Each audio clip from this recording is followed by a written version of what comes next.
Queridos, hoje a gente está começando esse formato com um presente de Deus. Tem uma família que está conosco há algum tempo, são pessoas queridas, pelo menos para mim, pessoalmente, já os conheço há algum tempo. São dois colegas médicos, o Érico e a Keila, que já estão conosco aqui. Tá ruim? Ok. E nesse momento, Deus nos deu o privilégio vai nos dar o privilégio de ouvirmos o testemunho do Érico Cantanhede. Mas antes eu queria pedir que a família ficasse em pé para que você pudesse conhecer ali a esposa, e ele é um homem de meninas. Olha o tanto de mulher que manda na vida dele. Claro, obrigada, queridas. Obrigada, meninas lindas. E eu quero chamar o Érico. O Érico viveu uma experiência de um diagnóstico de um câncer, de uma leucemia. E foi algo inesperado, né? Como geralmente essas coisas são. Mas foi uma experiência tão avassaladora na vida dele, por tudo. E como ele é um homem das letras, ele conseguiu colocar isso no diário de um câncer. No final, nós vamos ter ali à disposição para que você possa adquirir, e já leva até uma dedicatória, né, Érico? Então, eu vou passar aqui para que Érico possa nos compartilhar, e esse é esse espaço também, onde a gente possa compartilhar as nossas dores, as nossas vitórias e as nossas lutas. Obrigado, Nazaré. Obrigado, Tomás. Boa noite a todos. Eu acho que o Danilo gostou desse formato aqui. Parece um formato acústico, né? Para a banda, assim, eu acho que é excelente, né? Como se fosse um formato acústico da MTV, né? Legal. Bem, gente, em primeiro lugar, a questão da gratidão, né? De estar aqui nesse momento com vocês. E eu vou tentar ser um pouco breve em relação ao que aconteceu comigo há exatos 1 ano e 3 meses atrás. Então, lógico que ninguém está preparado para um diagnóstico de um câncer, né? Então, em agosto do ano passado, eu fui diagnosticado com uma leucemia promelocítica aguda. É um tipo de leucemia rara, né? E que, segundo a médica que nos acompanhou, eu tinha uma possibilidade de morrer, né, no primeiro mês, de 70% de chance, porque realmente é uma tipo de leucemia diferente das outras, né? Que justamente a gente, nesse momento do diagnóstico, a gente fez uma reflexão em relação a como estava a nossa vida, a nossa, que eu falo, em relação à minha, da minha esposa, com a nossa profissão de médico que nós somos. E de um mês antes do diagnóstico, eu estava levando um período assim muito conturbado, no sentido de estresse. Eu acho que foi um dos meses mais estressantes da minha vida, em termos de trabalho, de obrigações, de correria, né? Estava montando uma chapa para o CRM, para concorrer à presidência do CRM, e a gente sempre foi uma liderança médica dentro aqui em São Luís, de tentar sempre procurar o melhor para a medicina, o melhor para os nossos pacientes. Então, realmente, analisando um mês que nos antecedeu ao diagnóstico, realmente foi um dos meses mais estressantes. E o livro que eu fiz, ele trata justamente sobre isso. Um mês antes do meu diagnóstico e um mês do tratamento que eu permaneci internado aqui na UTI do Hospital São Domingos. E durante esse período dessa antecedência, a gente acaba se esquecendo realmente de alguns valores, assim, no sentido de coisas pequenas que a gente acaba negligenciando durante o nosso dia a dia, nosso trabalho, né? E eu percebi isso durante o período que eu fiquei internado, né? Ou seja, eu fiquei numa UTI de isolamento, sem ter contato com o mundo exterior, né? Porque eu cheguei no hospital com, pra vocês terem uma ideia, com 10 mil plaquetas. Plaquetas são células de coagulação do sangue. O normal é de 150 a 350 mil. Então, eu cheguei sangrando, né, pelo nariz, pela pele mesmo. E foi uma coisa muito aguda, né? E aí, eu lembro que a primeira vez que eu fui fazer uma tomografia, quando eu senti a luz do sol e o vento, que eu passei num corredor, né, e aí a gente percebe como nós somos ingratos com Deus. Ou seja, todo dia a gente amanhece, tem a chance de despertar, de estar vivo. E naquele momento, naqueles 15 segundos que eu passei no corredor, que eu senti a luz do sol e senti o vento, eu fiquei, meu Deus, a gente acorda todo dia e não agradece a Deus o fato de estar vivo. Então a gente começa a dar valor realmente para aquelas coisas que a gente fica, que a gente realmente não consegue perceber a importância disso, de acordar vivo, de acordar bem, de acordar com saúde. E justamente a gente não está preparado para um diagnóstico tão impactante na nossa vida. E aí, durante o primeiro dia de internação, eu fiquei muito assim, é lógico, falei, não, eu não vou passar pela fase da negação, porque quando a gente pega uma doença tipo um câncer, a gente tem algumas fases, que até a psicologia explica. A primeira fase é aquela fase da negação, que é justamente, por que comigo? Né? Eu não passei por essa fase, porque nesse momento do diagnóstico, que foi um diagnóstico clínico, justamente eu cheguei e me entreguei para Deus. Porque eu não vou pensar em nada negativo que não seja eu sair daqui vivo. Ou seja, apesar da médica, minha colega, chegar, olha, tu tem 70%, 75% de morrer nos 10 primeiros dias. Eu falei, mas eu não vou morrer. Porque Deus vai me segurar. Eu sempre fui um homem de muita fé, de muita esperança. E eu tentei passar isso, inclusive, para minha esposa, né, que ela pegou aquele baque todinho. Eu lembro que quando eu cheguei no São Domingos sozinho, fui para a emergência sozinho, ela estava no plantão do São Domingos, na endoscopia, e aí quando foi umas 8 horas que eu cheguei, o diagnóstico foi feito meio-dia, aí que eu liguei para ela, olha, eu estou aqui na emergência, desce aqui para a gente conversar.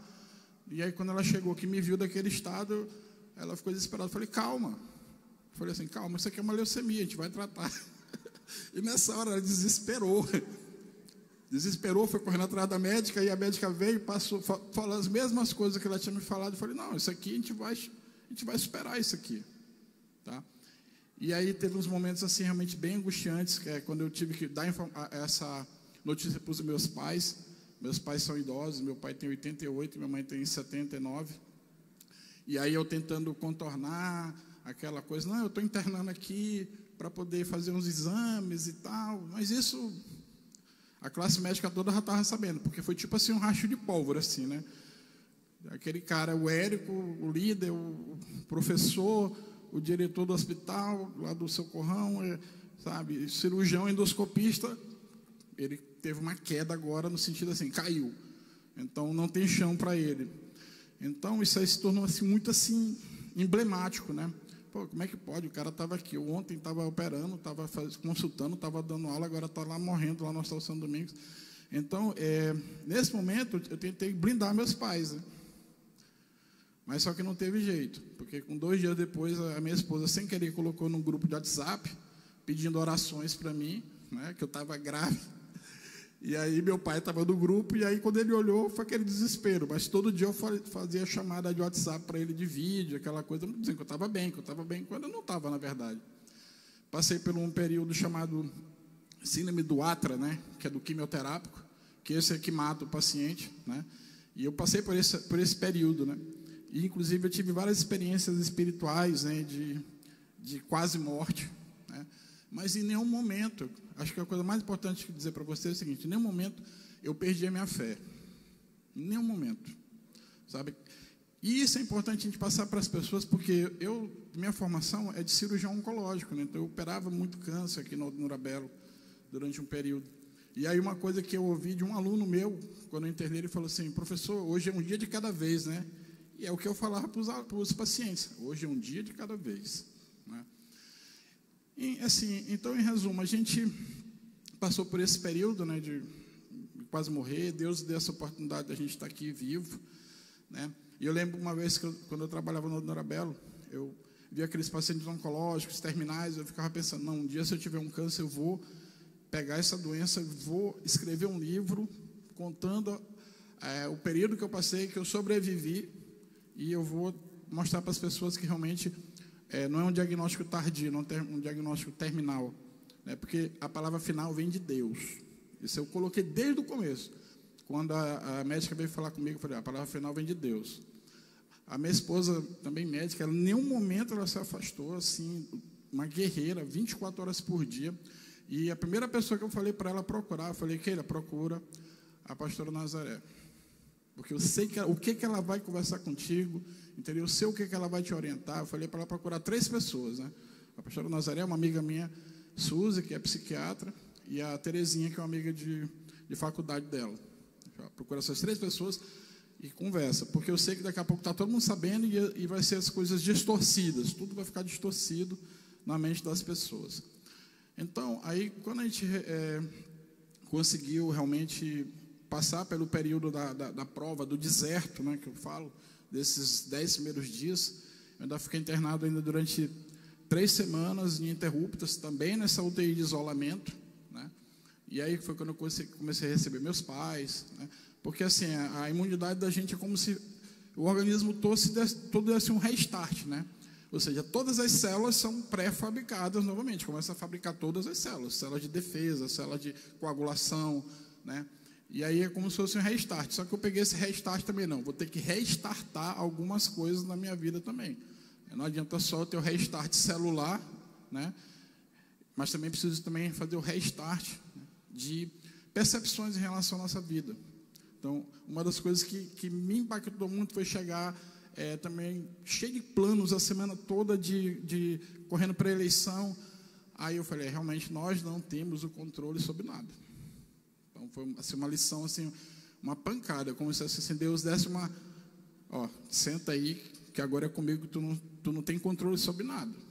Então a gente às vezes, nessa arrogância, às vezes nessa correria, nessa loucura que a gente tem, achando que amanhã vai ser, não, a gente não sabe o dia de amanhã realmente. O amanhã vem de acordo com o que Deus determina. E tem umas no Pai Nosso, quando ele fala, seja feita a tua vontade. Então, às vezes, é a vontade de Deus, é a nossa vontade, né? Então, justamente a gente passou por esse período e passei por outros intempéries também, que está no livro, não vou ficar dando spoilers aqui para vocês, tá? O pastor Tomás e a Nazaré, eles foram lá, quando eu tive a oportunidade de receber visita, foi num sábado, 5 dias antes de eu ter alta, eles foram, né? Então, justamente, sempre foi um casal abençoado que apareceu na nossa vida, há uns 3 anos atrás, né? A Keila, por intermédio da Terezinha, amiga nossa, conheceu a Nazaré e eles foram fundamentais durante vários períodos da nossa vida, desde então. E principalmente nesse período. Tanto é que eu falei logo para a Keila, procura a Nazaré, porque eu sei o que ela vai te dizer, o que ela vai te orientar em relação a isso. Então, justamente, acho que é isso que eu tinha que falar para vocês, né, um testemunho de que a gente não tem realmente certeza do dia de amanhã, mas a gente tem que colocar sempre Deus na frente. E a palavra final vem de Deus. E esse livro, a gente deixou alguns exemplares aqui, e a renda vai ser revertida para a igreja, tá? Então, essa venda de hoje, durante o período que esse livro fica aqui, se faltar mais, a gente traz mais, viu? É para a igreja, tá certo? Para as obras da igreja. Ele também está exposto ali na Livraria MEI, do São Luís Shopping, tá? O lançamento foi dia 31 de outubro, lá no CRM. Está tendo uma excelente aceitação. Quem está lendo realmente está gostando, tem muitas pessoas se identificando. E, segundo uma leitora, ela falou, nossa, quando eu comecei a ler, eu não parei, porque foi uma coisa muito impactante. Eu lia, queria parar, mas não, eu começava a chorar, e aí eu lia e começava a chorar. Porque quando a gente sempre conhece alguém que passa pela aprovação de um câncer, por exemplo. Então, a gente começa, de repente, a se lembrar das pessoas, se lembrar de alguém. E esse livro é para isso, gente. É para vocês tiverem a oportunidade de comprar, lerem e encomendar ou mandar para as pessoas que vocês conhecem que estão passando pela prova, justamente, que a palavra final vem de Deus, tá bom? Então, mais uma vez, muito obrigado pela oportunidade, tá? E parabéns aqui pelo formato, parabéns por tudo. Espera só um pouco, eu acho que de tudo que Érico fala, porque eu já estava acompanhando a história, mas dizer, nós não temos controle de nada, eu creio que é o que fica mais forte para nós. Nós fazemos planejamentos, fazemos planos todos os dias, mas que a gente possa ter essa capacidade de Porque não é só um câncer que puxa o tapete, né? É um acidente. Nós temos uma irmã aqui que está passando por um luto. O marido morreu jovem com um acidente de moto. E em menos de um mês ela perdeu a mãe também. Então há momento que parece que todo o chão vai sumindo, né? Todas as situações vão ficando muito difíceis. Mas antes do Érico sentar, a gente, já que está nesse formato, se você tem alguma pergunta a fazer para ele ou alguma coisa a colocar, o microfone está à disposição.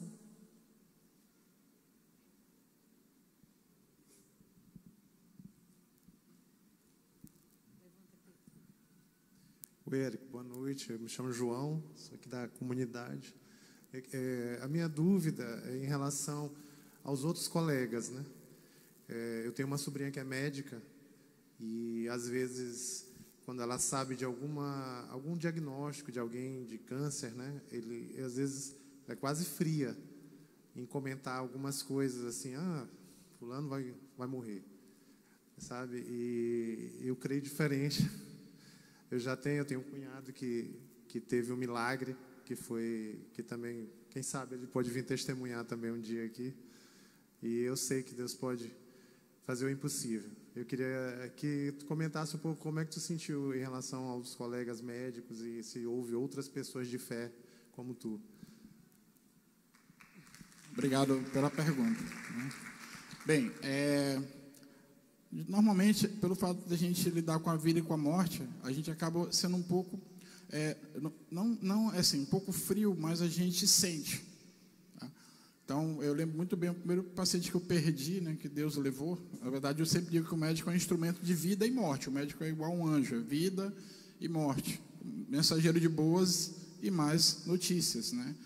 Então, eu lembro muito bem que o primeiro paciente que morreu, um paciente com câncer no Norebelo, que eu cheguei para a família quase chorando, e eu comecei a chorar junto com eles. Aí o filho da paciente, não, talvez ela fosse sofrer, e foi feita a vontade de Deus. Aquele ali para mim foi assim um consolo que meu Deus, nossa. Então assim, eu fiquei, graças a Deus, num bom hospital, acho que no melhor hospital de São Luís, tive a oportunidade. Aí nessa hora a gente se reporta a quantidade de pessoas que estão nos hospitais públicos, né? Então, eu sou diretor técnico do Socorrão 1, e aí eu sempre procurei, sem hipocrisia nenhuma, sempre procurei ver aquele indivíduo ali como se fosse alguém da minha família, aquela pessoa que está sem maca, que está passando pela aprovação dele, né? Então, isso aqui parece alguém da minha família. A gente sempre procurou lutar por essas pessoas. Não tem hipocrisia alguma, quem me conhece sabe que a gente tem essa vertente, né?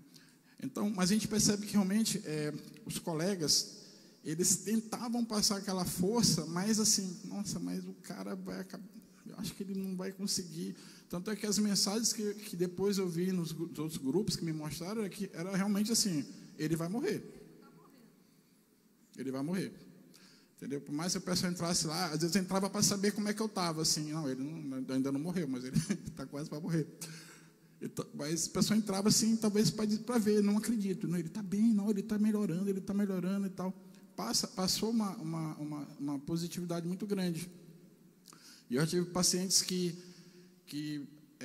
foi comprado caixão, uma época. Eu lembro do paciente lá do centro médico, um tumor de esôfago, que a gente operou, um senhor que mora em Alcântara hoje. A família comprou um caixão para ele, né? E aí fez uma ficha, aquela coisa, o cara saiu andando do hospital. Ou seja, a gente não determina nada. A determinação realmente vem de Deus.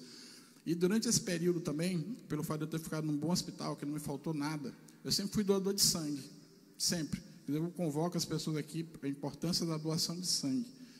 Em nenhum momento me faltou sangue, em nenhum momento. Mas o que eu fiz?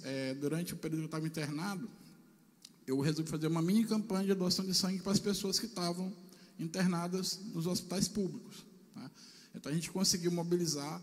Falei que não era para mim, mas era para as pessoas que estavam precisando naquele momento. Lá no Socorrão a gente conseguiu mais ou menos umas 100 doações. Isso aí a pessoa da memória depois avisou que foi feita essa campanha e tal, que a gente conseguiu interagir com eles. Foi muito importante isso, tá? Mas o médico, ele sofre.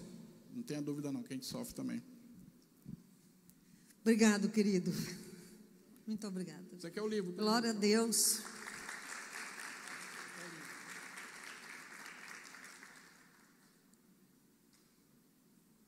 Pode vir. Vem cá. O sem fio, mas é porque ele não está muito bom.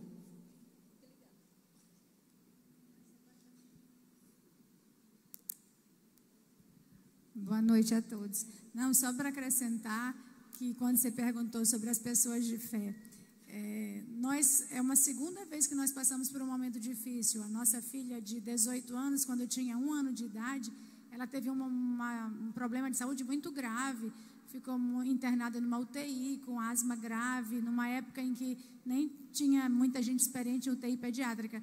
E naquela época, a gente também percebeu a força da oração das pessoas, porque às vezes quando a gente tem alguém doente, a gente fica meio melindrado em perguntar, em ir lá, em dizer eu estou orando por essa pessoa, né? Às vezes a gente fica com medo de invadir aquele momento da família, né? Mas desde quando Luísa teve doente, a gente já percebeu essa força. E agora com o Érico doente, a gente recebia assim, mensagens positivas e de oração de pessoas de todas as religiões, assim, pessoas, amigos que a gente nem sabia que gostavam tanto da gente. Então essa força que a gente recebe das pessoas iam edificando mais a nossa fé, a nossa coragem, a nossa certeza que ia dar certo. Então, é uma dica, né? Porque às vezes a gente fica com receio de se aproximar, de perguntar, de dizer, conte comigo, eu estou orando por você. Isso é fundamental. Então, realmente, só acrescentando. Obrigada, querida. Deus abençoe.